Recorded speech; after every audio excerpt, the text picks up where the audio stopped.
Assalamualaikum warahmatullahi wabarakatuh.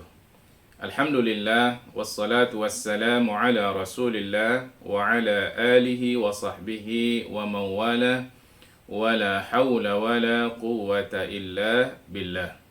Saudara-saudara sekalian yang dirahmati oleh Allah Subhanahu wa taala. Kita sekarang sampai di penghujung tadabbur surah Al-Insan. Pada pertemuan yang lalu kita sudah jelaskan tentang amalan-amalan orang-orang yang Allah Subhanahu wa taala masukkan mereka ke dalam surga. Dan juga sudah kita jelaskan berbagai macam nikmat yang Allah Subhanahu wa taala berikan kepada mereka. Adapun pada ayat-ayat yang akan datang ini Allah Subhanahu wa taala menjelaskan tentang peneguhan dari Allah Subhanahu wa taala kepada baginda Rasulullah sallallahu alaihi wasallam. Kenapa?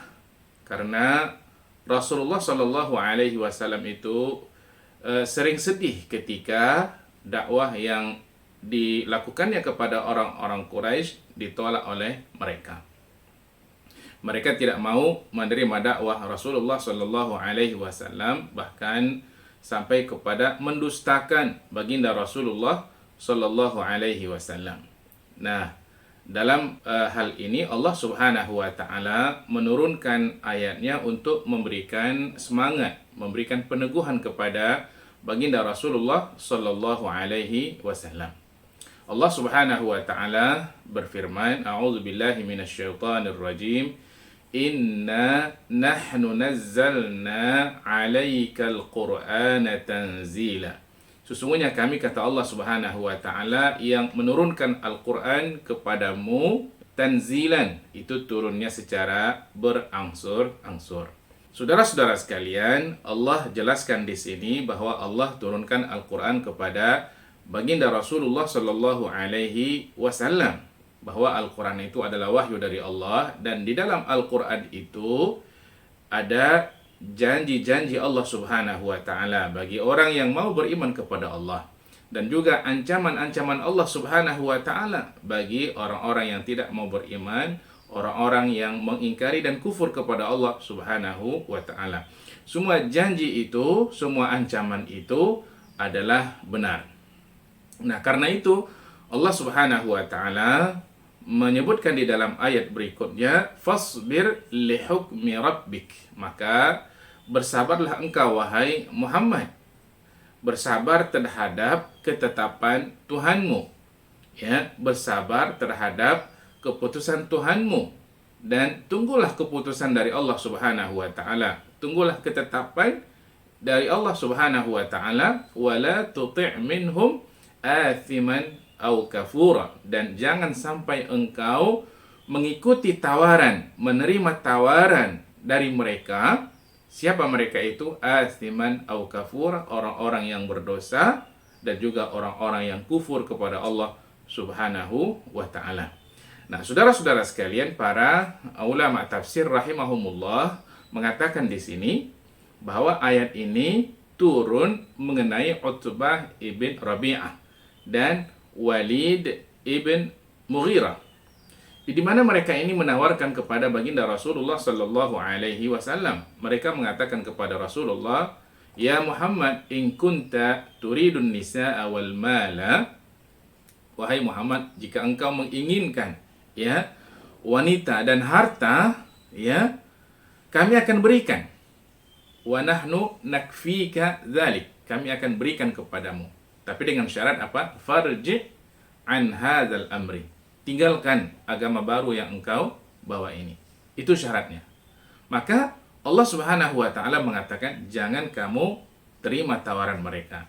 Nah, saudara-saudara sekalian, walaupun ayat ini bercerita tentang Utbah ibn Rabi'ah dan Walid ibn Mughirah, sebab turunnya adalah menyangkut tentang tawaran mereka kepada baginda Rasulullah sallallahu alaihi wasallam, akan tetapi sebagaimana kaidah dalam kita memahami ayat-ayat Al-Quran adalah al-ibratu bi'umumil lafzi la bi khususis sabab. Yang dipandang itu adalah keumuman lafaznya, ya, bukan karena kekhususan sebab turunnya. Jadi ayat ini ya bisa kita amalkan sampai hari ini dan sampai nanti hari kiamat. Dia tetap berlaku.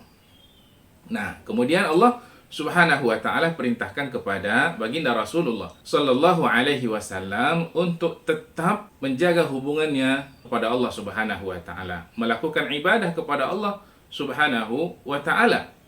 Wadhkurisma rabbika bukratan wa asila, dan sebutlah nama Tuhanmu pada waktu pagi dan juga pada waktu petang. Nah, maksudnya di sini saudara-saudara sekalian, perintah Allah kepada Nabi untuk senantiasa menyebut asma Allah, berzikir kepada Allah, itu diantara maksudnya juga adalah beribadahlah engkau kepada Tuhanmu. Sembahlah Tuhanmu di waktu pagi dan juga di waktu petang. Ayat ini turun sebelum turunnya perintah salat 5 waktu. Dan juga tambah lagi ibadah di malam hari, sebagaimana yang sudah disebutkan dalam surah Al-Muzammil. Wa minal laili fasjud lahu wasabbihhu lailan tawila. Dan pada sebagian malam sujudlah engkau kepada Allah Subhanahu wa taala dan bertasbihlah kepada Allah. Sucikan Allah, agungkan Allah Subhanahu wa taala dalam malam panjangmu. Berzikirlah kepada Allah Subhanahu wa taala. Nah, di sini saudara-saudara sekalian, kita mendapatkan kata kunci untuk menghadapi tantangan dakwah yang begitu berat yang dihadapi oleh baginda Rasulullah Shallallahu Alaihi Wasallam. Apa kata kunci itu? Kata kunci itu adalah memperkuat hubungan kepada Allah Subhanahu wa Ta'ala. Jadi bisa kita ringkas di sini adalah terus tetap berzikir kepada Allah, melakukan ibadah kepada Allah Subhanahu wa Ta'ala, melakukan ibadah di pagi hari dan di siang hari, juga di malam hari, ya. Terus bertasbih, bertahmid kepada Allah Subhanahu wa taala. Dekatkan diri kepada Allah Subhanahu wa taala, itu adalah cara terbaik ya dalam menghadapi beratnya tantangan dakwah. Adukan semuanya kepada Allah Subhanahu wa taala, serahkan semuanya kepada Allah Subhanahu wa taala. Kenapa? Karena dakwah ini milik Allah, dan seluruh manusia di atas muka bumi ini adalah ciptaan Allah Subhanahu wa taala. Allah sangat mudah untuk merubah ya keadaan hati seseorang. Kalau sekarang mereka tolak, mungkin besok mereka menerimanya. Maka kembalikan kepada yang menciptakan mereka. Nah, kemudian Allah Subhanahu wa taala kembali menceritakan keadaan orang-orang musyrik Mekah, ya. Inna haula'i yuhibbunal ajilah. Sesungguhnya mereka itu ya lebih mengutamakan. Mereka itu siapa? Mereka adalah orang-orang kafir, ya, musyrik Mekah. Mereka lebih mengutamakan kehidupan dunia. Wa yadharuna wara'ahum yawman thaqila, dan mereka tidak memperdulikan hari yang begitu berat bagi mereka nanti di akhirat. Ya. Sangat berat bagi mereka, perhitungan yang sangat dahsyat, hisab yang sangat luar biasa yang akan Allah timpakan kepada mereka. Karena disebutkan oleh baginda Rasulullah sallallahu alaihi wasallam, man husiba faqad uzib. Siapa yang dihisab oleh Allah Subhanahu wa taala nanti di akhirat, sesungguhnya dia sudah mendapatkan azab Allah Subhanahu wa taala. Nah, di sini mungkin kita bertanya, kenapa mereka terlalu mengutamakan dunia? Kenapa mereka terlalu mementingkan dunia? Ya, mungkin di antara sebabnya adalah karena dunia ini ya bisa mereka rasakan, bisa mereka lihat. Sementara akhirat itu adalah sesuatu yang masih gaib. Yang berikutnya, karena kesenangan di dunia ini bisa mereka rasakan dan mereka terus berusaha untuk mendapatkannya. Habis waktu ini untuk mengejar kehidupan dunia, sehingga mereka lupakan akhirat, ya. Nah, yang ketiga adalah mungkin karena dorongan hawa nafsu yang sangat luar biasa yang ada di dalam diri mereka. Hanya keimanan kepada Allah Subhanahu wa taala yang kemudian bisa membuat orang merubah orientasi hidupnya dari dunia menjadi akhirat. Hanya keimanan kepada Allah Subhanahu wa taala. Bagi orang yang tidak punya iman atau orang yang lemah imannya, maka akan sangat berat ya untuk mementingkan kehidupan akhirat. Nah, kemudian Allah Subhanahu wa taala berikan peringatan sekali lagi kepada mereka. nahnu khalaqnahum wa syadadna asrahum. Kami yang sudah ciptakan mereka, ya. Kami yang kuatkan persendian mereka. Jadi jangan lupa bahwa yang ciptakan mereka itu adalah Allah. Ya, yang berikan kekuatan kepada mereka itu adalah Allah. Bagaimana mungkin mereka kemudian melupakan Allah Subhanahu wa taala? Ini adalah sesuatu yang sangat bertentangan. Wa idza syi'na baddalna amsalahum tabdila. Kalau kami mau, kata Allah, kami binasakan mereka, kemudian kami ganti mereka dengan kaum yang lain. Kalau kami mau. Nah, disinilah saudara-saudara sekalian keistimewaan umat Nabi Muhammad sallallahu alaihi wasallam. Allah bagi tangguh mereka ketika mereka tidak mau beriman. Allah bagi tangguh. Bagi tangguh ini kemungkinan pertama adalah karena rahmat kasih sayang Allah kepada mereka. Mungkin nanti mereka akan bertobat, ya, beriman kepada Allah Subhanahu wa taala. Kemungkinan kedua adalah istidraj dari Allah Subhanahu wa taala. Allah bagi tangguh bukan semakin mendekatkan diri kepada Allah, justru semakin jauh dari Allah, dan dalam keadaan semakin jauh dari Allah itulah kemudian Allah binasakan mereka. Jadi ada dua kemungkinan Allah bagi tangguh kepada mereka. Nah, saudara-saudara sekalian, apa yang Allah sebut di atas tadi bahwa Allah yang ciptakan mereka, ya, Allah yang kuatkan mereka, itu sesungguhnya adalah peringatan Allah untuk mereka. Maksudnya, hai manusia, bagaimana engkau bisa lupa kepada zat yang telah menciptakanmu? Kenapa engkau, ya, menyembah Tuhan selain zat yang menciptakan engkau? Ini adalah sesuatu yang kontradiktif. Karena itu Allah Subhanahu wa taala berfirman pada ayat berikutnya, "Inna hadhihi tazkirah." Sesungguhnya ini adalah merupakan tazkirah, peringatan dari Allah Subhanahu wa taala. Faman syaa'a attakhadha ila rabbih sabila, dan barang siapa yang menghendaki kebaikan untuk dirinya, ya silakanlah dia mengambil jalan kepada Tuhannya, ya, mengambil jalan kebaikan.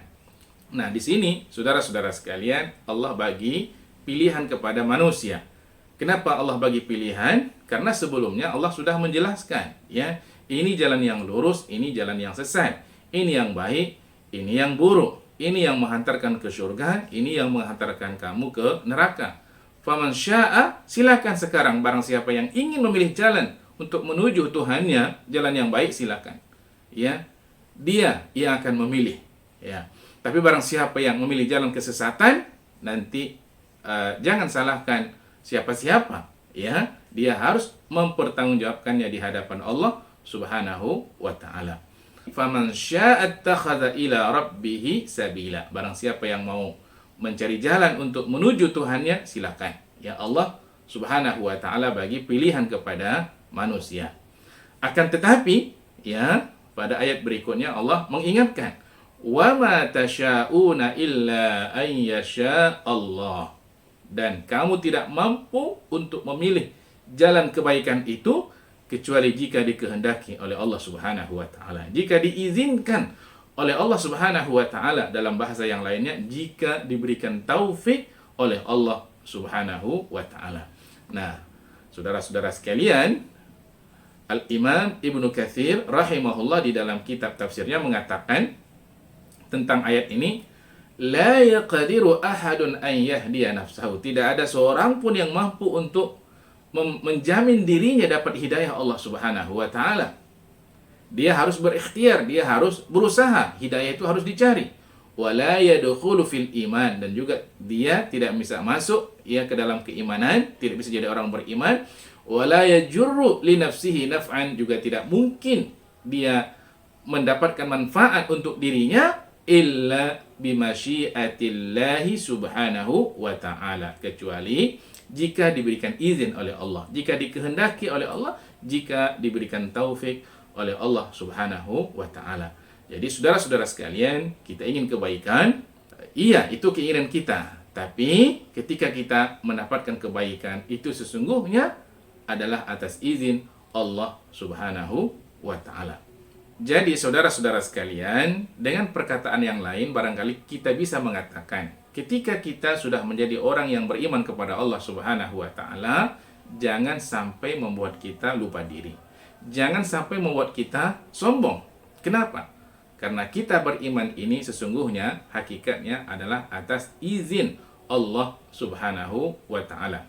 Bahwa kita sesungguhnya tidak bisa berbuat apa-apa kalau tanpa izin Allah Subhanahu wa Ta'ala. Karena itu kita harus tetap berdoa ya kepada Allah Subhanahu wa Ta'ala agar Allah senantiasa berikan izin kepada kita, berikan taufiknya kepada kita untuk senantiasa ya berada dalam keimanan kepada Allah Subhanahu wa Ta'ala.